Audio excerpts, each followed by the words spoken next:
Olá, então vamos na sequência. Parei na aula anterior, passei a maior parte do tempo falando sobre teste de um RM e, e agora eu ia falar da estratégia de medir a força pelo método das repetições máximas.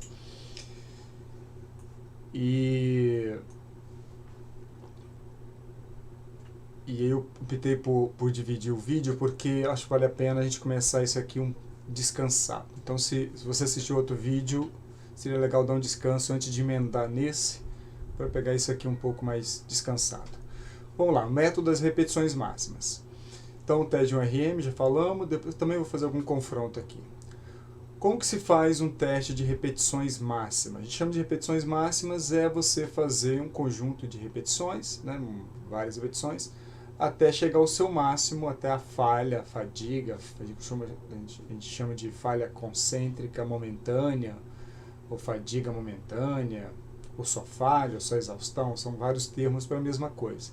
O ideal é ir até seu máximo, até não conseguir fazer uma próxima repetição. Então você estima uma carga em que a avaliada ou o avaliado consiga fazer o número de repetições desejado. Então, neste exemplo, no caso de repetições máximas, eu tenho que partir de um objetivo que é medir o número de repetições que eu queira. Então, eu posso fazer um teste de 5 repetições máximas, ou de 8, ou de 10. Esses são os testes mais habituais no âmbito científico. No âmbito não científico do treinamento de força em ambientes como academia, a gente não precisa necessariamente definir um número exato, porque quando eu defino um teste de 10 repetições, ou 8, é mais difícil porque quer dizer que não pode nem ser 7, nem ser 9 quando eu estou falando de 8. Portanto, achar o 8 exato dá mais trabalho. No ambiente de academia eu vou falar para vocês como que eu faria, como que eu sugiro. Mas cientificamente, se você vai fazer um teste de 5, 8 ou 10, não tem jeito, tem que fazer teste e tem que dar esses valores. Depende muito do interesse. 5 repetições máximas, de modo geral, quando você quer alguma coisa que está mais próximo de força máxima. Não é força máxima, mas não está tão longe. De 10 repetições já é algo mais de resistência do que de força máxima. Então, são aí. Pode ser outros valores, claro. Pode ser 15, 20, depende do que você quer, depende do interesse. Bom, como saber a carga inicial? E aí é bem complicado porque você vai precisar de alguma experiência ou pode usar equações específicas, como eu falei na aula anterior, né? Se você não tem experiência e está completamente cego, pode usar equações específicas. Se você for fazer teste em alguém que já treina, já tem experiência, tem prática, você pode perguntar qual é a carga que habitualmente ele faz esses valores, né? Ou pergunta como que ele treina habitualmente para você ter uma noção. Ou pode usar também a percepção do desempenho, que foi aquilo que eu falei de você pedir, coloca uma carga. Imagina eu coloco lá uma carga para um cliente tal, cliente A. Ele vai no supino. Ele vai fazer o supino e logo no primeiro movimento você já vê que está fazendo muito esforço. Já pode mandar parar porque, principalmente em ambiente de academia, né? Porque está na cara que ele vai passar longe do que você quer. Ou o oposto, você coloca a pessoa começou a fazer com muita facilidade, você pode perguntar, você acha que você vai fazer quantas repetições? Aliás, se você já tiver alguma experiência, vai ficar na cara que dá para fazer muito, né? Então isso aqui você pode usar, não no âmbito científico, talvez até possa, né? Mas aí qualquer coisa você tem que descrever no trabalho de como que você fez. Mas no âmbito da prática do dia a dia das academias, é algo possível. Tá? Então a gente vai estabelecer uma carga e vamos buscar isso do ponto de vista científico ou na prática algo perto disso, eu vou explicar depois com mais calma. Então há 2 cenários, já até antecipei, um que é científico, não tem jeito, se eu quero esse número, vou ter que fazer o procedimento até encontrar, ou de prescrição, que aí você pode buscar carga que seja compatível com a zona de treino de interesse. Falarei mais adiante. Bom, então, o teste em si, do ponto de vista científico, é bem parecido com o teste de um RM. Você tenta a primeira, não conseguiu, você vai buscar uma nova carga para uma segunda tentativa e você tem que dar um intervalo de 3 a 5 minutos para que você faça a nova tentativa. Não conseguiu na segunda tentativa, terá que fazer uma outra, com limite, de modo geral, 5 tentativas. Se a pessoa for sedentária, eu sugiro menos tentativas e dar um tempo de descanso, alguns dias, para a pessoa poder fazer de novo, 48, 72 horas ou até mais, para você fazer o teste. Aqui, no ambiente de academia, no ambiente prático, eu estou falando ambiente de academia, mas setor de treinamento de força, você pode seguir com testes alternando por segmento. Então, faço ora um teste para membros inferiores, o segundo para membros superiores, até porque se você, por exemplo, terminou de fazer um teste para o leg press, você já pode imediatamente ir lá para o supino e vice-versa, porque são musculaturas que não concorrem. Então, isso acelera um pouco a medida. Vantagem do teste de repetições máximas. O risco de lesão é menor porque você trabalha com carga menor. Não há necessidade de reteste frequente.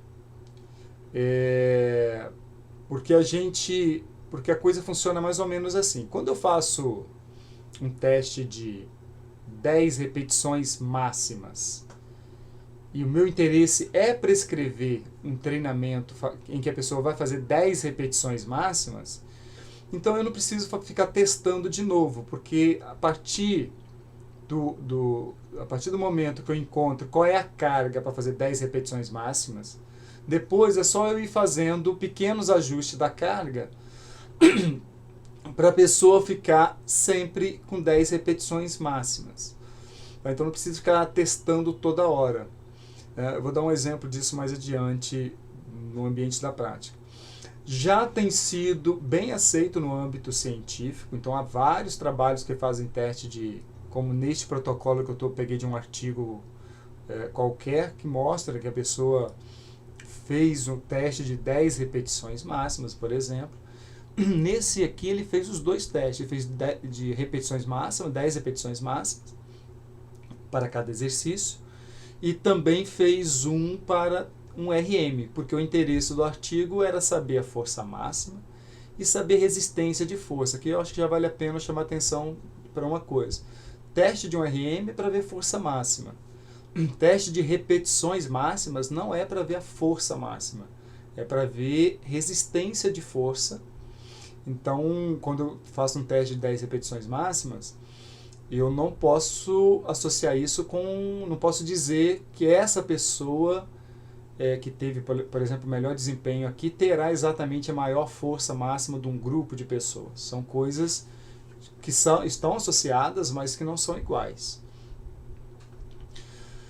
Você pode estabelecer a zona de treinamento de forma direta. Então, no ambiente de academia, você pode estabelecer a zona de treinamento de forma direta. Eu vou deixar para falar num slide só sobre isso, para tentar concentrar tudo no momento só. E você pode estimar a força máxima também por tabelas. Aquela mesma tabelinha que eu citei na aula anterior, a gente viu que tem uma associação do número de repetições com o percentual da carga máxima. Então eu poderia usar a regrinha de 3 para estimar qual seria a carga máxima. Então, se a pessoa fez 10 repetições usando 50 quilos, usando aquela tabelinha da aula anterior, eu faço uma regrinha para descobrir quantos quilos seria um RM. Então, eu consigo estimar a força máxima por tabela. Tem gente que faz isso, estima a força máxima e depois faz um percentual da força máxima. Acho um desperdício de tempo fazer tudo isso. Você já pode trabalhar direto a partir de do número de repetições máximas. Não precisa fazer duas estimativas. Estimar a força máxima para depois estimar uma carga submáxima a partir disso. Duas estimativas, a chance de errar é gigante. Desvantagens. A estimativa da força máxima pelo número de repetições varia em função do grupo muscular, do tipo de exercício, se é masculino ou feminino, nível de treinamento. Ou seja, se você quer medir a força máxima, usar um teste de repetições máximas não é o mais apropriado, não é o ideal, passa longe de ser. Só faria sentido para aqueles grupos que são grupos frágeis que você não tem receio ou tem claramente definido que não pode fazer um teste de um RM. Então, neste caso, você se vê obrigado a fazer teste de repetições máximas. E aí você até pode estimar a força máxima, mas não estima bem, estima mal a força máxima. Então, medida de força máxima, ideal é fazer força máxima. Assim como, se você quer ver resistência de força, você não vai fazer um teste de força máxima, faz um teste de repetições. Então, não mede a força máxima diretamente, mas sim a resistência de força. Claro, se você fizer um teste de 3 repetições máximas, está mais perto da força máxima do que um teste de 15 repetições máximas. Mas não é exatamente a mesma coisa. Agora sim, eu vou citar para vocês qual é a minha sugestão de como fazer isso, como fazer um teste no ambiente de treinamento de força como academia. Uma coisa que eu tenho percebido pouca gente da nossa área, da educação física, tem feito teste de força. E é uma medida muito importante para você acompanhar um cliente, inclusive para você dar retornos depois, na forma inclusive gráfica do desempenho, né? Como que essa pessoa está evoluindo, né? E as pessoas, eu tenho visto que os profissionais têm feito, não fazem. Onde eu tenho transitado em academia, não tenho visto fazer uma academia ou outra que tem essa preocupação, mas é bem raro. Então eu vou dar uma sugestão aqui que é bem fácil de você não se furtar de fazer isso. É bem tranquilo. Vamos imaginar o seguinte cenário. Você tem lá um cliente A, esse cliente já passou pelas avaliações prévias, já fez anamnese, avaliação postural e outras avaliações antropométricas e outras que seja da rotina da academia. E agora essa pessoa foi encaminhada para você prescrever o treinamento, né? Então o cliente chegou para você prescrever o treinamento. O que você pode fazer é, na primeira sessão de treino dessa pessoa, você já fazer o teste de força ao mesmo tempo que treina. Então, quando essa pessoa chegou para treinar, você vai fazer uma ficha de treinamento para ela, né? Você vai estabelecer uma ficha de trabalho. Então, a partir dessa ficha de treinamento, eu uso ela como a estratégia para fazer o teste de força. Então, o que eu vou fazer, na verdade, são 2 fichas. Você vai ter 2 fichas na sua planilha, por exemplo. Uma ficha que você vai chamar de ficha de teste e uma ficha que você vai chamar de ficha de prescrição. A ficha de prescrição você vai fazer primeiro. Então, a cliente chegou, você está lá fazendo a ficha de acordo com o conhecimento que a gente vai ter ao final dessa disciplina, de como que você vai tomar essas decisões. Mas eu só coloquei 2 exercícios aqui só para servir de exemplo. Mas imagine que você colocou uma ficha parecida com isso aqui, tem uma ordem de exercício. O primeiro exercício era o supino, o segundo o leg press.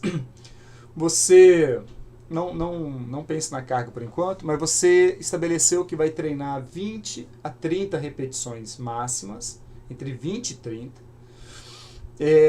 Pode trabalhar assim com zonas de repetições 20, 30, 15, 20, 10, 15, 8, 12, depende do nível, do status de treinamento dessa pessoa. A gente vai falar isso durante o curso. Então, a ficha que você está estabelecendo é dizendo quais são os exercícios, a sequência de exercícios, na ordem correta, que a gente vai estudar ainda. Você já definiu o número de repetições que você tem interesse que a pessoa treina, então você quer que ela treine 20 a 30, por exemplo. E nesse dia, como é o primeiro dia, você vai fazer uma série só, que é o mais prudente, até porque não faz sentido fazer muitas séries no primeiro dia, porque pode causar muita dor no dia seguinte, e não faz a menor diferença você fazer 1, 2, 3, 4, 5 ou 6 séries no primeiro dia, pensando no treinamento de um ano. Isso não faz diferença ao final de um ano. Então, o mais prudente é você fazer o menor número de séries possível com uma pessoa sedentária, para você estudar o corpo dessa pessoa, para ver como que ela vai reagir a esse estresse. Você vai sentir muita dor no dia seguinte, então se ela sentir pouco desconforto, então na próxima sessão a gente pode ir progredindo um pouco mais. Tá? Não comece fazendo muitas séries, isso não faz o menor sentido pensando no treinamento de longo prazo, isso só serve para causar dores tardias e essas dores, dependendo da pessoa, são dores incapacitantes que pode gerar transtornos importantes. Você pode causar febre numa pessoa que precisaria fazer uma função no dia seguinte muito importante, né? Como uma vez uma colega disse que não era da área de treinamento, um filho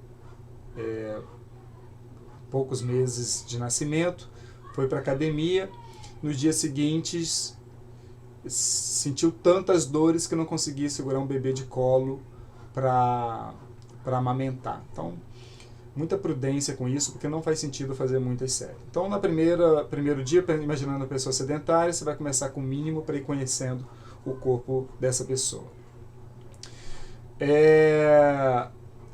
E aí, a sua segunda ficha é a cópia dessa. Também vai ser o supino, vai ser o leg press, essa é a sua ficha de teste. Bom, aí agora que começa a história. Você quer que a pessoa fique de 20 a 30 repetições. Então, imagine que lá no supino você vai usar a sua experiência ou vai usar uma equação para tentar achar a carga. Essa equação, de modo geral, leva em consideração a idade, peso corporal, sexo e tal. Mas pode ser pela experiência. Imagine então que essa pessoa, você vai colocar 34 quilos pela sua experiência, porque você acredita que com isso ela vai ficar entre 20 e 30. Então você colocou a carga, 34 quilos, e pediu para a pessoa fazer. Faça aí o máximo de repetições. Claro que você vai ensinar qual é a cadência, qual que é a técnica, tá? Eu estou só pulando etapa aqui para a gente não delongar demais, mas obviamente que não é de qualquer jeito. Você vai falar sobre a técnica. Bom, então a pessoa vai fazer. E aí ela começa, faz 1, 2, 3, vai indo. Só que quando chegou em 15 repetições, ela chegou em 15 e não na 20, 30 que você queria, essa pessoa fadigou. Bom, se ela fadigou com 15 repetições e você queria 20 a 30, o que está óbvio? Que essa carga está demais. Então, o que você precisa é diminuir a carga. Aliás, deixa eu só fazer uma correção aqui. Na verdade, a carga que você colocou inicialmente foi essa carga aqui, 40 quilos. Você colocou a carga de 40 quilos, porque não precisa escrevê-la aqui, né? Você colocou a carga de 40 quilos e a pessoa fez 15 repetições. Então, ela não fez 20 a 30 que você queria. O que isso quer dizer? Que eu preciso diminuir um pouco a carga. E aí também pela experiência, pela experiência que tem, e aí essa experiência depende do conhecimento dos equipamentos, eu vou diminuir 6 quilos, porque aí eu acredito que diminuindo 6 quilos, na próxima sessão de treinamento, ela vai ficar nessa zona de repetições que eu estou querendo aqui. Então, eu tirei 6 quilos. Tá? Então, já defini, estou dizendo para o cliente, ó, então, a sua carga para a próxima sessão será, nós vamos tentar 34 quilos, porque meu interesse é que você chegue na última repetição com 20 a 30 repetições. Pode ser diferente disso, tá? Isso aqui é só um exemplo. Mas na ficha teste, o que você vai escrever? Que a pessoa de fato fez 15 repetições usando 40 kg que você colocou. Então, nessa ficha teste, você escreve que ela usou 40 kg e com 40 kg ela fez 15 repetições. E você vai guardar isso.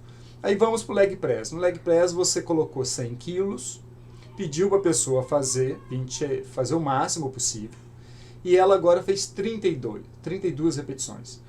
Então, passou do número que você gostaria. Então, você quer que ela caia um pouco para o número de repetições, e para cair o número de repetições você precisa aumentar a quilagem. Era de 100, eu coloco mais 30 quilos, muito provavelmente ela vai ficar aqui em 22, 23, 24 repetições com essa carga. Então, na próxima sessão, ela fará com 130 quilos, e porque você acredita que ela vai ficar, e sempre vai pedir para treinar até a repetição máxima. É mais importante que treine até repetições máximas ou próximo de máximo, não precisa chegar no máximo, mas faltando 2, 3 também tá bom. E vai fazer uma série só na primeira vez, exceto se já for uma pessoa treinada, aí é outra história, mas depois a gente fala disso. Mas na ficha, então, de teste, você vai colocar que você colocou 100 quilos e com 100 quilos ela fez 32 repetições. E assim você vai seguir. Tá vendo que isso aqui já é a primeira sessão de trabalho da pessoa. Você está acompanhando e ela está treinando o primeiro dia dela. Ao mesmo tempo que faz o treinamento do primeiro dia, você já está ajustando as cargas e você já está fazendo um teste de repetições aqui. Não precisa ser 10 repetições máximas, nem 15, nem 20. O número que deu aqui já está razoável para mim. Porque qual é a importância disso aqui agora? Imagine então que depois que você seguiu tudo, você vai imaginar que você colocou 10 exercícios, então você vai ter os 10 exercícios aqui, a carga e quantas repetições fez.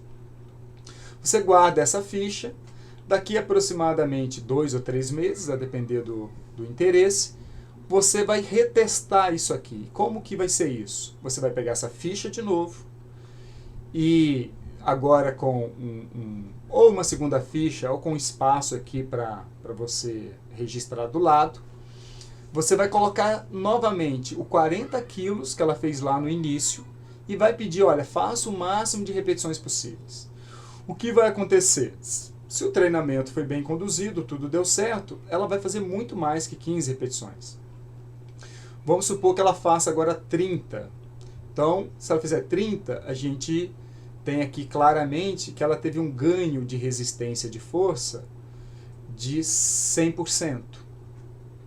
Então, isso dá para depois você apresentar graficamente para a pessoa como foi o ganho dela de resistência.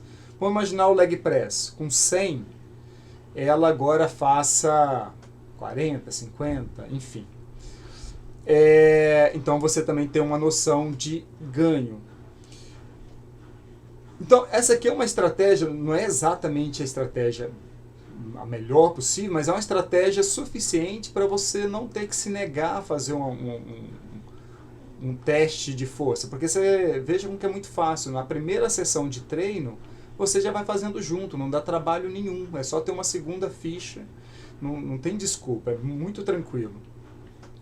E aí você faz isso de tempos em tempos para pelo menos ter uma noção de resistência de força que essa pessoa está ganhando. Se você, por exemplo, fala assim, mas eu quero ter um pouco mais de precisão, eu queria um teste mais perto de 15 repetições.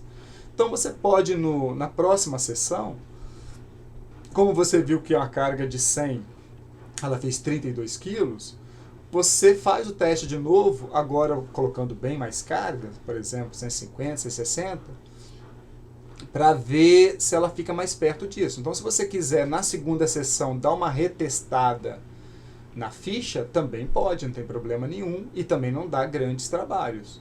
É bem tranquilo.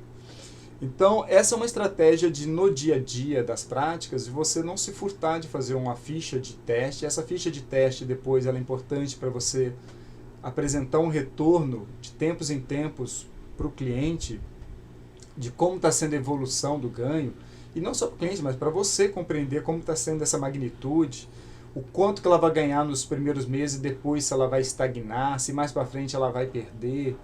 Né?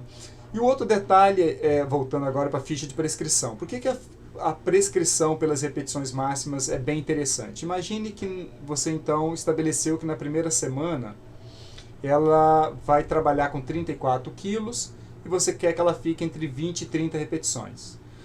Aí, a partir de agora, você vai ficar com 20 a 30 repetições pelo tempo que você desejar, achar prudente, achar que vale a pena. A gente vai discutir durante a disciplina isso. E vamos imaginar que chega uma hora que ela, com esses 34 quilos, ela já está encostando no 30 ou até passando. O que você vai fazer? Simplesmente aumentar um pouco a carga. Então, de 34, você pode, por exemplo, por 38, e aí ela vai voltar a ficar dentro desse intervalo. Mesma coisa aqui. Essa pessoa agora com 130, ela já está passando, porque à medida que você vai treinando ao longo da semana, a pessoa vai ganhando força, e ela vai fazer mais repetições, e ela vai vencer, vai superar isso aqui. À medida que vai superando isso aqui, você coloca mais carga, e vai seguindo com essa ficha até onde você achar que vale a pena. Tá? Então veja que não precisa fazer reteste frequente exatamente por isso, porque basta ir colocando e ajustando as cargas para a pessoa ficar dentro de um intervalo de treinamento. E os intervalos podem ser, como eu disse, 8 a 12, 8 a 15, 10 a 16. Esses intervalos todos são possíveis pensando em hipertrofia, porque tudo funciona bem para hipertrofia. O ganho de força, que aí depende do que você quer. Se você quer algo mais perto de força máxima, será menos repetições e obviamente mais carga. Se você quer ganhar mais resistência de força, mais repetições e menos carga. Tá? Então essa é a minha sugestão para trabalhar para incluir um teste de força e não ter uma desculpa de que é complicado fazer teste de força. Não dá para fazer bem tranquilo junto com as prescrições. E prescrever pela zona de repetição é muito mais fácil do que fazer teste de um RM para cada exercício, que nas semanas seguintes você teria que fazer de novo. E aqui é muito mais simples. Então, usar um RM ou repetições máximas? Vamos fazer um resumo para tomada de decisão. Quando usar um ou outro? Então vamos lá. Se o seu interesse for avaliar a força máxima, você vai ter que usar o teste de um RM, obviamente, para pessoas de baixo risco. Pessoas de risco elevado, não é prudente usar. Aí tem que usar repetições máximas. Mas para pessoas com baixo risco, pessoas saudáveis, já com experiências, jovens, sem dores manifestas, então você pode fazer tranquilamente. Se o seu interesse for avaliar a força muscular geral de alguns grupos musculares em pessoas de baixo risco, você pode usar um ou outro. Tanto um RM, você poderia usar, por exemplo, o leg press e o supino. Aliás, voltando aqui à ficha de treinamento, caso você queira também medir a força máxima, você poderia incluir nesse primeiro dia um teste de um RM no supino e no leg press. Estou dando esses dois exemplos, não precisa fazer do monte, mas só para você ter a noção se a força máxima também, se você vai ter ganho de força máxima ao longo do treinamento. Poderia incluir. Então, voltando aqui. Se o interesse for avaliar o ganho de força de vários grupos musculares, aí é melhor você usar teste de repetições máximas, porque o teste de um RM para vários exercícios dá muito trabalho, é arriscado, você teria que fazer medidas recorrentes. E agora, se o seu interesse é prescrever o treinamento, em particular nos ambientes mais habituais de centros de treinamento, como academias, indiscutivelmente é melhor usar repetições máximas. Não é razoável usar teste de um RM em centros de treinamento onde você precisa trabalhar com várias pessoas. Até poderia, no âmbito do personal, trabalhando de personal para uma pessoa, para um atleta, mas mesmo assim não faria sentido. Não para prescrever. Prescrever é muito melhor você indo pela zona de repetições que vai se estabelecer. Porque, como eu disse lá atrás na aula anterior, o teste de um RM tem uma série de tem uma série de problemas para prescrição, né? Uma série de erros, não vale a pena. Então, para prescrever, muito melhor usar zonas de repetições, não uma zona-alvo, né? Diferentes nomes, e que aí o ajuste é muito mais simples, tá? Teste, então, terminamos aqui o teste de um RM, de repetições máximas. E não são testes difíceis, como a gente está sem prática, aliás, eu nem fazia essa prática, porque é uma prática que eu sugiro vocês mesmos fazerem, que é uma coisa muito boa da nossa área, que a gente, de modo geral, a gente é cobaia da gente mesmo. Então a gente pode se testar na gente mesmo como isso funciona. Então, o ideal é que você teste isso, faça um teste com você ou com alguém próximo, familiar, para você ir percebendo como que é isso, ver qual é a dificuldade e refinando. Mas não é difícil, é só uma questão de ajuste fino ali. Talvez no primeiras tentativas a coisa não funcione bem, como é natural para quase tudo, né? Mas é bem tranquilo de fazer. Os dois testes não são difíceis da condução, só é uma questão de risco, né? Que o RM é mais complicado. Bom, agora falando do teste isométrico, ou testes isométricos, porque eu posso fazer muitos testes diferentes isométricos. Bom, pensando em isometria, eu já não estou falando teste de várias repetições, obviamente, porque isometria é uma ação com articulação num único ponto angular. Então não há movimento da articulação. Então eu posso fazer testes isométricos máximo, uma força máxima, e de resistência de força. Um detalhe aqui é o seguinte: todo teste isométrico ele tem associado a um tempo de sustentação que você vai ter que estabelecer. Então, o teste isométrico é medir a capacidade isométrica em uma carga pré-estabelecida. Então, você quer saber qual é a força máxima para uma carga tal ou para um tempo tal. Um ou outro. Eu posso, por exemplo, vamos imaginar o supino. Embora o supino tem vários ângulos, né, para eu decidir, mas enfim, eu decidi lá que eu vou testar uma dada angulação no supino.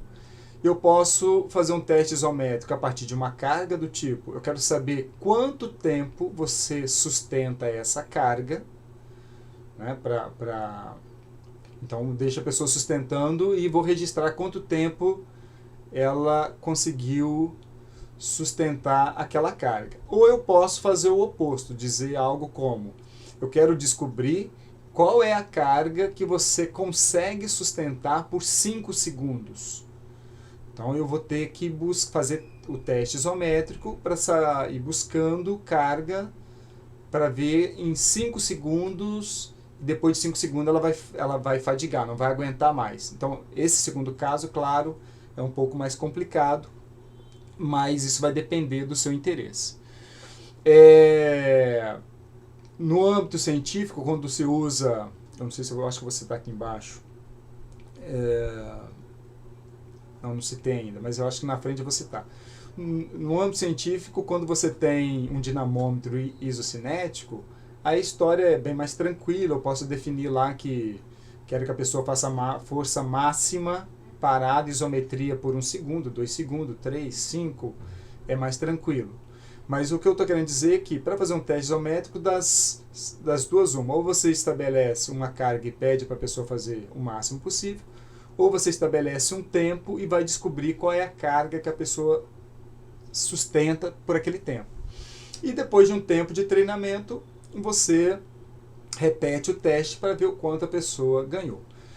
Por que o teste isométrico, eu estou colocando ele aqui, e está também no livro texto base de vocês?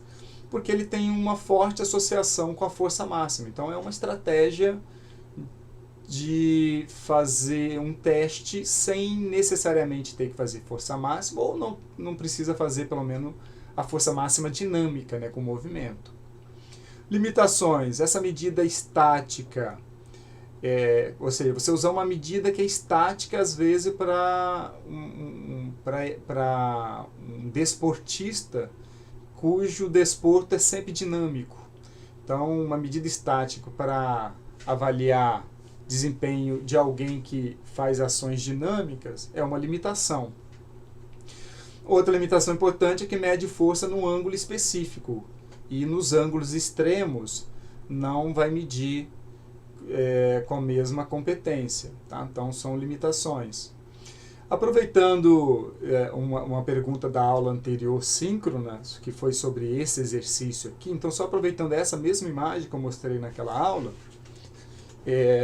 só para ficar mais perto da realidade de vocês, imagine que você, por algum motivo, queira saber a força isométrica nesse exercício aqui, de sustentação, mantendo essa posição. Aqui tem um punhado de músculo trabalhando, portanto, o seu teste isométrico é para um monte de músculo, não é para um músculo nem A nem B. É para esse exercício, eu quero saber qual é a força isométrica, quanto eu posso optar, né, por quanto essa pessoa vai conseguir sustentar. Então, eu posso dizer, olha, eu quero que você faça esse teste nessa posição, vai explicar a posição, e na hora que falar já, você vai marcar quanto tempo ela vai aguentar. Então, registra ali no relógio, até a pessoa fadigar. Esta é uma situação.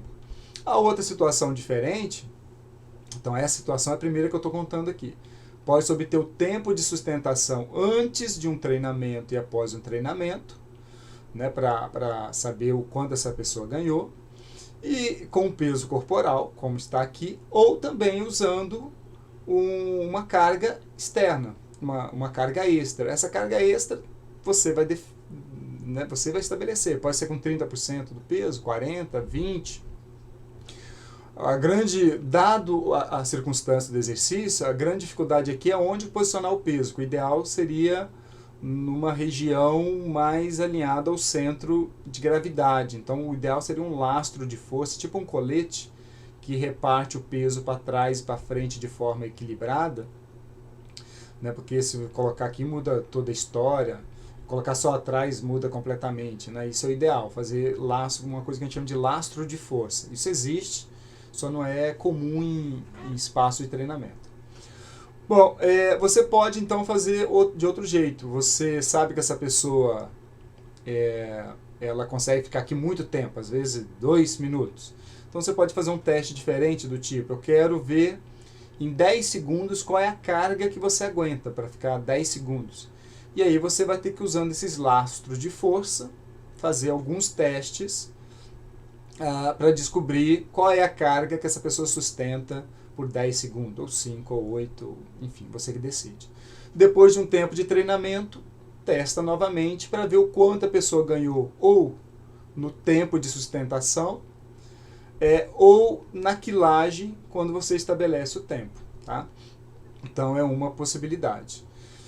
O melhor, obviamente, seria o isocinético, então, porque aí dá para estabelecer diferentes tempos, pode ficar até na casa dos milissegundos, 200 milissegundos, 300 milissegundos. Mas não é aquilo que eu quero chamar a atenção.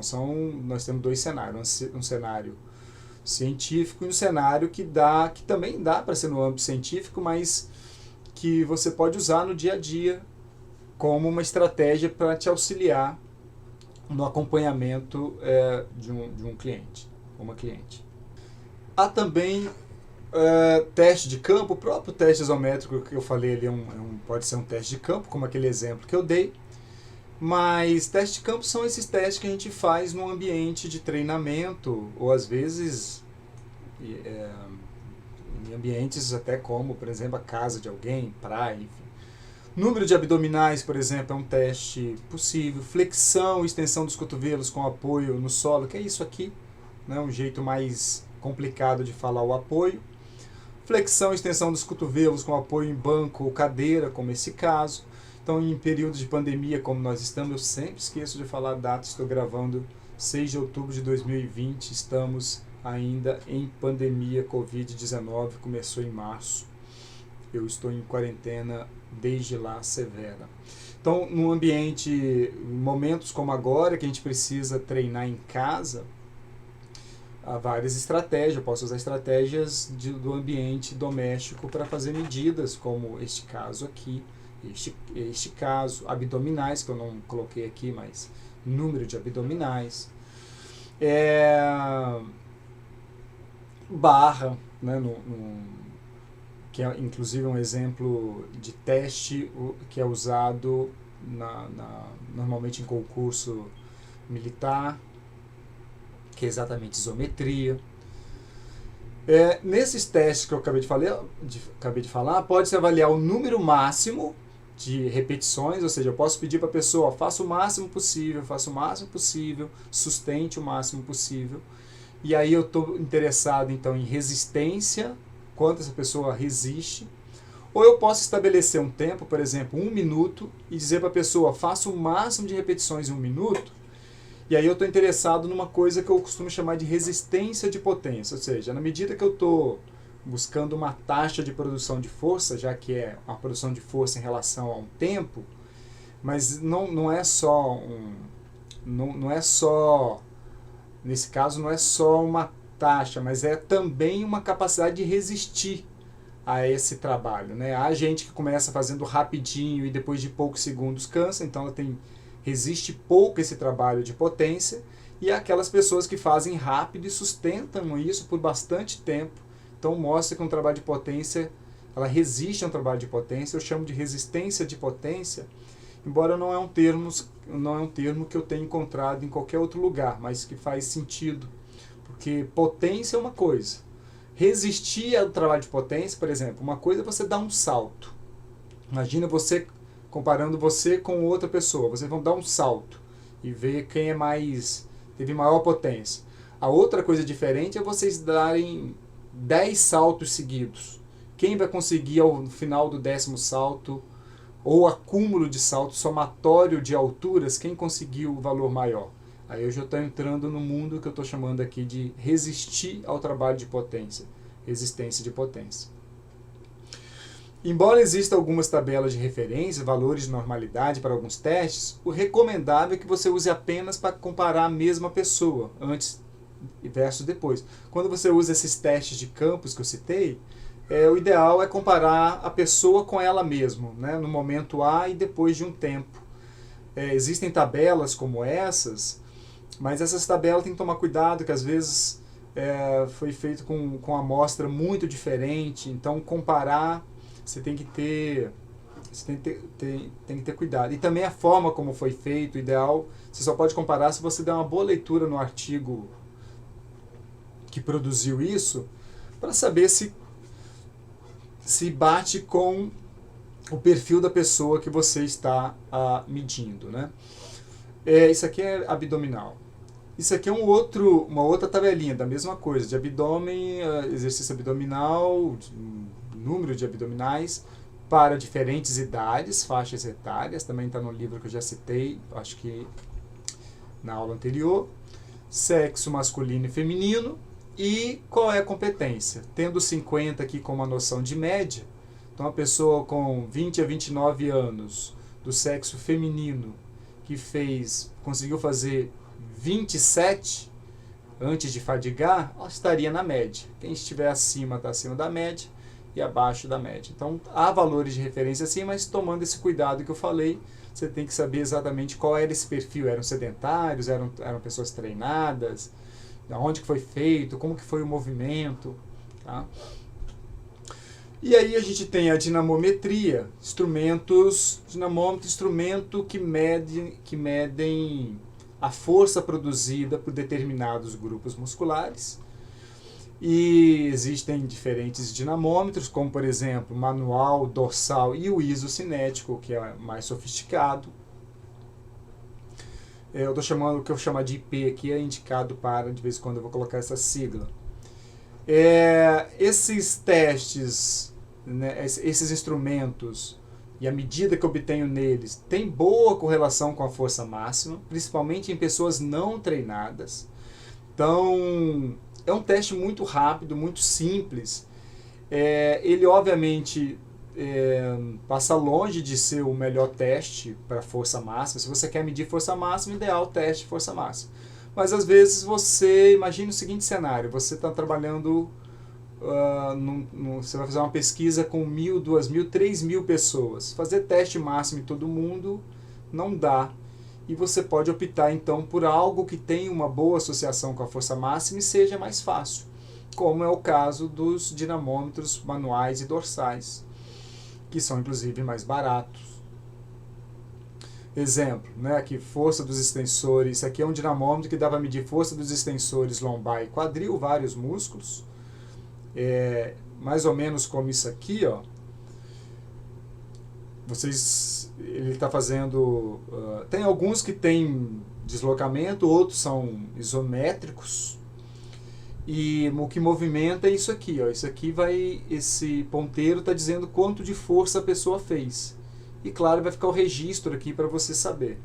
Dá para fazer com joelho estendido e joelho semiflexionado. E aí você mede foco em musculatura diferente, né? Com o joelho estendido, você praticamente anula os extensores do joelho.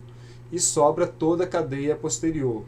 Isquiotibiais, glúteo, eretores da espinha. Então você mede um monte, força de um monte de coisa. Aqui um exemplo para o dorsal. A pessoa vai puxar nesses dois sentidos, vai fazer a medida de alguns músculos ali de trás, principalmente trapézio, romboide. E os manuais são os mais simples, e que é a mesma história, você faz um trabalho, uma força, aí há esses digitais e analógicos. E sempre chamando a atenção que há equipamentos assim científicos com validação, instrumentos validados, geralmente mais caros, e há instrumentos assim não validados, mais barato. O ideal é sempre que se busque alguma coisa que tenha validação. Principalmente na nossa área, no âmbito comercial, há muita gente que tenta vender equipamento baratinho para te enganar. Aí a precisão não vale nada, você joga dinheiro fora. Tá? Então são instrumentos que você precisa ter cuidado.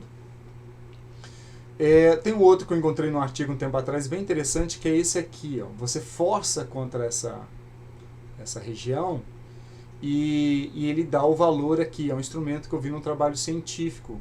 Não é aqui, tá? Eu não lembro exatamente qual foi o trabalho científico que eu vi. Mas ele é interessante porque você poderia usar para diferentes estratégias. Por exemplo, se eu conseguir fixar esse equipamento aqui na perna da pessoa, ela força contra o equipamento e eu consigo ver a força dos extensores do joelho. Ou eu poderia fixar aqui, na posição da mão dessa pessoa, e ela forçar contra o equipamento. Claro que não pode ser você segurando, tem que ser alguma coisa estática que não deixa o equipamento mexer. Mas é um equipamento interessante, mas também mais no âmbito científico e portátil, né? Bem simplesinho. Esses instrumentos, claro que não estou falando de todos, mas estou falando inclusive dos mais simples, que é esse aqui, que é o Hand Grip. Tem muito trabalho que mostra isso aqui, ó. Essa curva que a gente está vendo aqui, isso aqui foi publicado num artigo que juntou vários outros artigos grandes, de muita gente, e eles mostram, cada ponto que vocês estão vendo aqui é de uma pessoa. Então há muita gente. E aqui o que nós temos é o comportamento no grip, a força no grip em quilos, em relação às idades. E o interessante é que esse comportamento, essa curva que a gente está vendo aqui, é uma curva que bate com o teste de força máximo ou outro tipo de teste. Então o comportamento usando o hand grip, quando você trabalha com muita gente, ele é bem interessante. Aqui foi para homens e aqui para mulheres em diferentes idades. Há inclusive um trabalho interessante, não é o único, mas há mais do que um. Esse aqui, ele associou a força no grip, no hand grip, como ele viu que a força no grip é um biomarcador para doença cardiometabólica e incapacidades físicas. Por exemplo, o que ele está mostrando nessa tabela aqui? Que pessoas que eram mais fracas no grip tinham muito mais chance de ser diabéticos, de ter glicemia elevada, de ter triglicerídeos elevados, ter baixo colesterol, o HDL, que é o bom colesterol, né, a boa lipoproteína, hipertensão e de incapacidade física. Isso que você está vendo depois do ponto, você pode chamar de percentual, ou seja, a chance de ser diabético era de 49% mais, ter glicemia elevada 46% e assim continua. Então veja que isso aqui serviu como marcador. Pessoas que tinham menos forças eram pessoas com mais chance de ter essa doença, e tem outros trabalhos mostrando que pessoas com menos força são pessoas que irão desenvolver doenças, algumas doenças silenciosas mais cedo. E de repente você vai falar assim, mas o que a força tem a ver com isso? Bom, normalmente a justificativa mais plausível, mais razoável, é que, na verdade, quando uma pessoa está cometida de doenças, ou de uma ou mais doenças, ela tende a ser mais fraca em virtude da patologia.